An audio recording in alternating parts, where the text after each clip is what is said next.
बचाओ बचाओ, कोई मुझे इस शेर से बचाओ। अरे, ये तो कोई बचाओ मुसीबत में बचाओ, लगता है। कोई मुझे चलो इस शेर मित्र, से चलकर बचाओ। देखते हैं।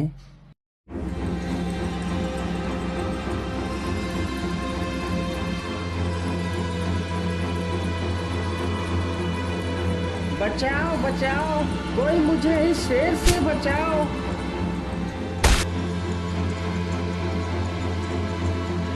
तुम कौन हो मित्र, और इस घने जंगल में तुम अकेले क्या कर रहे थे? मित्र, मेरा नाम सदा सुख है। मेरा इस दुनिया में कोई नहीं है। मैं आज इस जंगल से गुजर रहा था, तभी अचानक से यह शेर मुझ पर हमला कर दिया। मित्र, तुम अपने आप को अकेला मत समझो। आज से हम दोनों तुम्हारे मित्र हैं और आज से तुम हमारे साथ ही रहोगे। मेरा नाम वीरसेन है और मैं इस राज्य का राजकुमार हूँ। राजकुमार अपने मित्र को तलवारबाजी सिखाता है।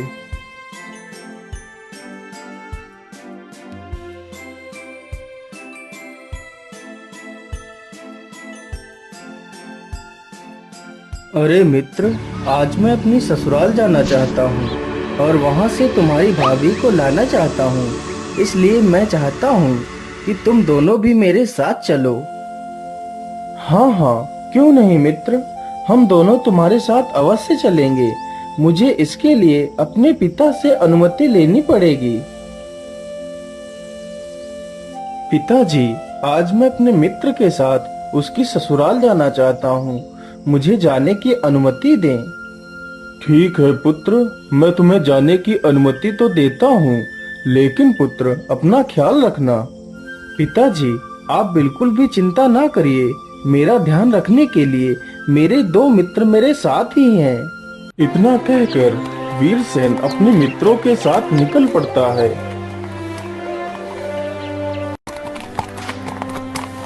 तीनों मित्र चलते चलते अम्बा राज्य पहुंच जाते हैं। मित्र, अम्बा राज्य तो आ गया है। अब तुम अपनी ससुराल को चले जाओ। हम दोनों यहीं पर किसी सराय में रुककर अपनी रात काट लेंगे। हम दोनों का तुम्हारे साथ चलना ठीक नहीं होगा। लेकिन मित्र, तुम्हें मेरे साथ चलने में क्या आपत्ति है? मित्र, तुम जिद मत करो, तुम अकेले ही जाओ। बस रात भर की ही तो बात है। अच्छा ठीक है मित्र, यदि तुम्हारी यही इच्छा है तो मैं अकेला ही चला जाता हूँ। इतना कहकर वह अपनी ससुराल के लिए निकल पड़ता है। उधर दोनों मित्र सराय की तलाश में इधर उधर घूमने लगते हैं। अरे सुनो भाई, क्या यहाँ पर कोई सराय है जहाँ हम दोनों रात्रि व्यतीत कर सकें? हाँ भाई, यहाँ पर एक ही सराय है जो गांव के दक्षिण दिशा में है। इतना सुनकर दोनों मित्र दक्षिण दिशा की ओर चल पड़ते हैं। अरे मित्र, मुझे लगता है वह सराय यही है। चलो चलकर देखते हैं।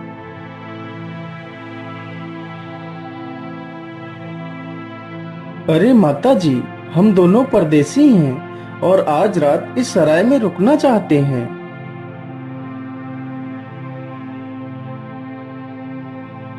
अरे, यह बूढ़ी महिला हमें देखकर रो क्यों रही है?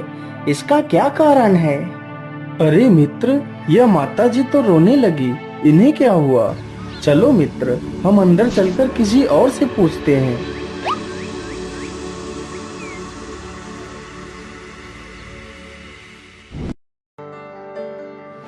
अरे भाई, हम लोग आज रात इस सराय में रुकना चाहते हैं। हाँ हाँ, क्यों नहीं। आप जितने दिन तक यहाँ रहना चाहते हैं रह सकते हैं। जैसे ही वह दोनों पीछे मुड़कर देखते हैं तो एक बहुत ही सुंदर स्त्री खड़ी थी। उसकी सुंदरता को देखकर राजकुमार उसकी सुंदरता में ही खो जाता है। अरे वाह, यह स्त्री तो कितनी सुंदर है। इसके जैसी सुंदर स्त्री तो मैंने अपने पूरे जीवन में नहीं देखी।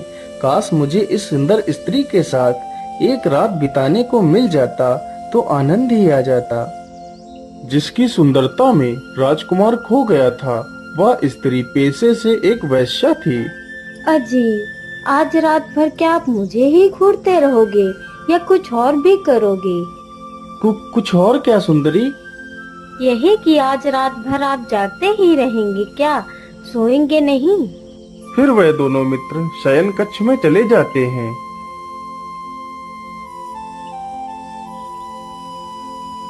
मित्र, मेरी बस एक इच्छा पूरी कर दो, उसके बदले तुम मुझसे जो भी मांगोगे मैं तुम्हें दे सकता हूँ। अरे मित्र, तुम ये कैसी बातें कर रहे हो? यदि तुम मेरा जीवन भी मांग लो तो वह भी मैं तुम पर हंसते हंसते कुर्बान कर दूंगा। नहीं मित्र, तुम ऐसे अपशब्द मत बोलो। मैं तो बस इस स्त्री के साथ एक रात गुजारना चाहता हूँ। अजी, तुम ये कैसी बातें कर रहे हो?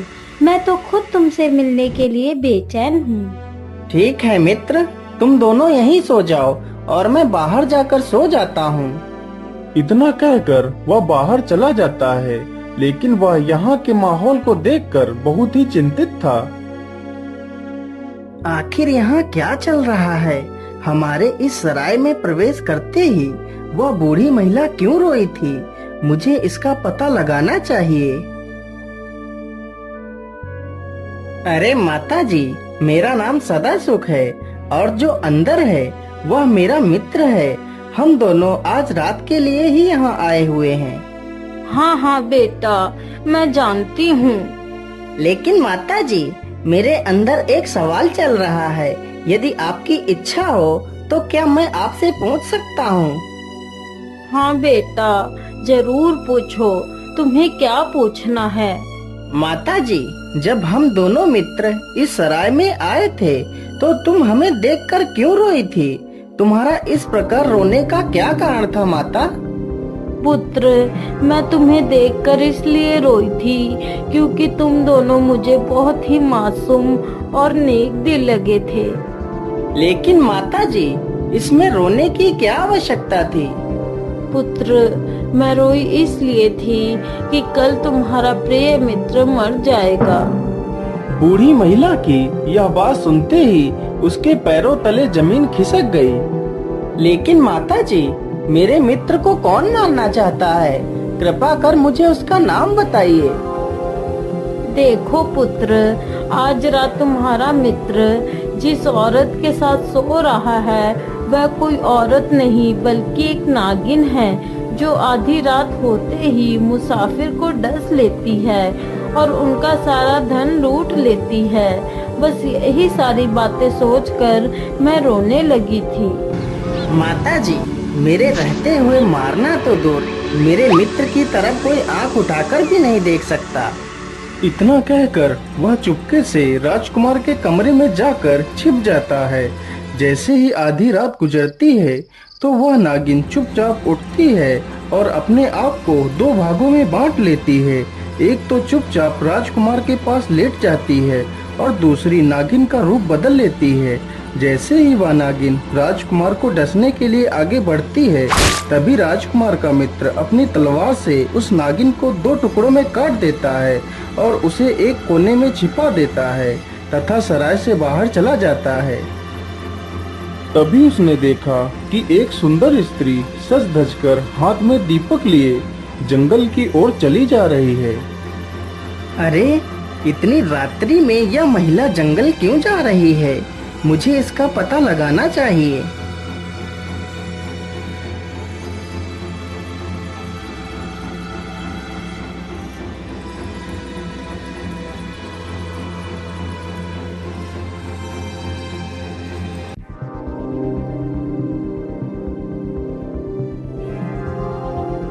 वह स्त्री जंगल में अपने आशिक से मिलने गई थी। अरे हरामखोर, तू अब आई है? तुझे पता भी है मैं यहाँ कब से तेरी प्रतीक्षा कर रहा हूँ और तू है कि अब आई है? अजी, आप गुस्सा क्यों होते हो? आज मेरी कुछ मजबूरी थी, इसलिए मैं तुमसे जल्दी मिलने नहीं आ पाई। ये सारी कहानी वह लड़का छिपकर देख रहा था। अच्छा, आज तेरी ऐसी क्या मजबूरी थी जो तूने आने में इतनी देर लगा दी? अजी, आज मेरे पति मुझे लेने के लिए आए हैं, जो कि मुझे कल अपने साथ लेकर चले जाएंगे। इसलिए उनकी खातिरदारी में मुझे देर हो गई और मुझे लगा कि कल मैं तो तुम्हें छोड़ के चली ही जाऊंगी, तो क्यों ना आज रात तुम्हारे साथ बिता लूं। इतना सुनकर वह आशिक और भी ज्यादा आग बबूला हो गया और गुस्से में आकर उसने अपने दांतों से महिला की नाक काट ली। तो वह महिला वहां से भाग खड़ी हुई। अरे अरे, यह इंसान तो कितना निर्दयी है। इसने इतनी सुंदर स्त्री की नाक काट ली। मैं इस हरामजादे को जिंदा नहीं छोड़ूंगा। सदासुख तुरंत ही अपनी तलवार निकालता है और पीछे से जाकर उसकी गर्दन उड़ा देता है और वहां से चला जाता है। हे भगवान, अब मैं क्या करूं? इस कटी नाक का हाल मैं सबको क्या सुनाऊंगी? यदि सब लोगों ने मेरी सच्चाई जान ली तो मुझे मार ही डालेंगे। मैं क्या करूं? क्या करूं? ऐसा करती हूँ कि इसका इल्जाम मैं अपने पति पे लगा देती हूँ कि उसी ने मेरी नाक काटी है। हाय हाय, कोई तो मुझे बचाओ इस बेदर्द इंसान से। इसने तो मेरी नाक ही काट ली। अब मैं क्या करूँगी? इतना सुनते ही घर के सारे लोग इकट्ठा हो जाते हैं। तब तक सुबह हो जाती है। अरे तुम शोर क्यों मचा रही हो? यह नाक तो मैंने नहीं काटी है। फिर तुम झूठ क्यों बोल रही हो? अरे नहीं नहीं, हम तुम्हें ऐसे नहीं छोड़ेंगे। चलो राजा के पास, वहीं चलकर फैसला होगा। उधर सराय में जब वह नागिन नहीं उठी तो सराय के मालिक को चिंता हुई। अरे आज मोहिनी अभी भी सोकर नहीं उठी है। ऐसा तो कभी नहीं हुआ। कहीं कुछ गड़बड़ तो नहीं हो गई। चलो चलकर देखता हूँ। हाय हाय, ये तुमने क्या कर दिया मुसाफिर? तुमने इस मोहिनी की हत्या कर दी। अरे कोई देखो, इस इंसान ने मोहिनी की हत्या कर दी है। इतना सुनते ही सराय में लोगों की भीड़ लग जाती है। लेकिन भाई, इस वैश्या को मैंने नहीं मारा है। हम दोनों तो आराम से पलंग पर सो रहे थे। भला मैं इस वैश्या को क्यों मारूंगा? नहीं नहीं, तुम झूठ बोल रहे हो। चलो राजा के पास, वहीं चलकर फैसला होगा। दोनों मित्रों का फैसला राजा के दरबार में जाता है। उधर उनका तीसरा मित्र रात भर जगने की वजह से गहरी नींद में सो रहा था। अरे पुत्र, तुम जल्दी उठो। तुम्हारे मित्र को राजा के सैनिक पकड़कर ले गए हैं। अरे हाँ, बताओ तुमने अपनी पत्नी की नाक क्यों काटी है? महाराज, मैं तो कुछ नहीं जानता। इसकी नाक कैसे कटी है? मैं तो सो रहा था महाराज। अच्छा, तो तुम बताओ, तुमने उस वैश्या को क्यों मारा? नहीं महाराज, मैंने उस वैश्या को नहीं मारा है। यदि तुमने नहीं मारा है तो फिर किसने मारा है? तुम दोनों झूठ बोल रहे हो। सैनिकों, इन दोनों को फांसी पर चढ़ा दिया जाए। रुकिए महाराज, ये दोनों निर्दोष हैं। मैं बताता हूँ कि वह वैश्या कैसे मरी और इस महिला की नाक कैसे कटी है। महाराज, हम तीनों मित्र हैं और हम लोग कल अपने मित्र पंचम लाल की पत्नी लेने आए थे, जो पत्नी आपके सामने खड़ी है महाराज। तो सुनिए महाराज, वह वैश्या कैसे मरी। फिर सदासुख राजा को पूरी कहानी सुनाने लगता है। यदि महाराज आपको मेरी बात पर यकीन न हो तो उस सराय में जाकर उसी कमरे में देखिए जहाँ पर मेरा मित्र और वह वैश्या रुके थे। उसी कमरे के कोने में वह नागिन कटी हुई पड़ी है। जब राजा ने इस बात की पुष्टि की तो पता चला कि वह सत्य बोल रहा है। फिर वह उस महिला के साथ हुई घटना के बारे में राजा को बताने लगता है। जब राजा ने इस बात की पुष्टि की तो पता चला यह बात भी एकदम सत्य है। सैनिकों, इस महिला को तथा इस आदमी को दोनों को फांसी पर अभी चढ़ा दिया जाए और इन दोनों मित्रों को रिहा कर दिया जाए।